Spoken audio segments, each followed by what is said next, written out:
The Nunavut Land Claim Agreement was signed on May 25, 1993, in Iqaluit by representatives of the Tungavik Federation of Nunavut, the Government of Canada and the Government of the Northwest Territories. This agreement gave the Inuit of the Central and Eastern Northwest Territories a separate territory called Nunavut. It is the largest Aboriginal land claim settlement in Canadian history. The NLCA consists of 42 chapters, which address a big range of aspects like wildlife management and harvesting rights, land, water and environmental management regimes, parks and conservation areas, heritage resources, public sector employment and contracting, and a range of other issues. The agreement indicates two areas that are the focus of the agreement. The first area consists of the Arctic islands and the mainland Eastern Arctic, and their adjacent marine areas. The second area includes the Belcher Islands, its associated islands and adjacent marine areas. NLCA provides the Inuit of Nunavut with certain features, equal representation of Inuit with the government on a new set of wildlife management, resource management and environmental boards. In addition to the creation of management and advisory groups, and various financial considerations, the NCLA gave the Inuit of Nunavut title to approximately 350,000 kilometers of land, of which 35,257 kilometers include mineral rights. The right to harvest wildlife on lands and waters throughout the Nunavut settlement area. A share of federal government royalties from oil, gas and mineral development on Crown lands. The right to negotiate with industry for economic and social benefits from the development of non-renewable resources on Inuit-owned lands. The creation of 3 federally funded national parks.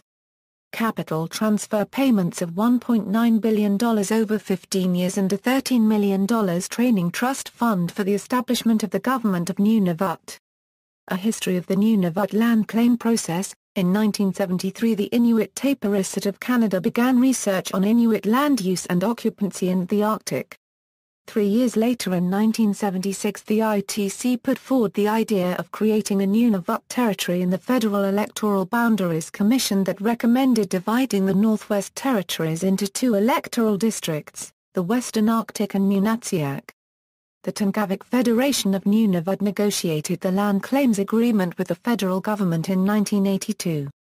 Voting in the Northwest Territories determined the creation of Nunavut with a passing vote of 56%. The TFN and representatives from the federal and territorial governments signed the Land Claims Agreement in principle in 1990. In 1992 the TFN and federal negotiators agreed on the substantive portions of the Nunavut Land Claims Agreement.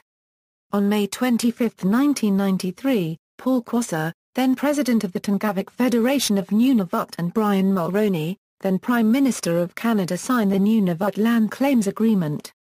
On July 9, 1993 the Nunavut Land Claims Agreement and Nunavut Act were adopted by the Parliament of Canada and received royal assent. In 1998, amendments to the Nunavut Act were adopted by Parliament and received royal assent. In 1999 on April 1, Nunavut with an independent government became a reality. Amendments to the Nunavut Land Claims Agreement. Since the NLCA was signed in 1993, there have been implemented amendments. The major amendments in 1995 and 1996 were alterations to different official event dates. Articles 5.4.2, 5.6.25, 8.2.2, 8.2.3, and 35.5.7 of the Nunavut Land Claim Agreement were changed. On March 1, 2002, Schedule 29-3 of the Nunavut Land Claim Agreement was replaced. References. External links, Nunavut Land Claim Agreement, Table of Contents, Government of Nunavut.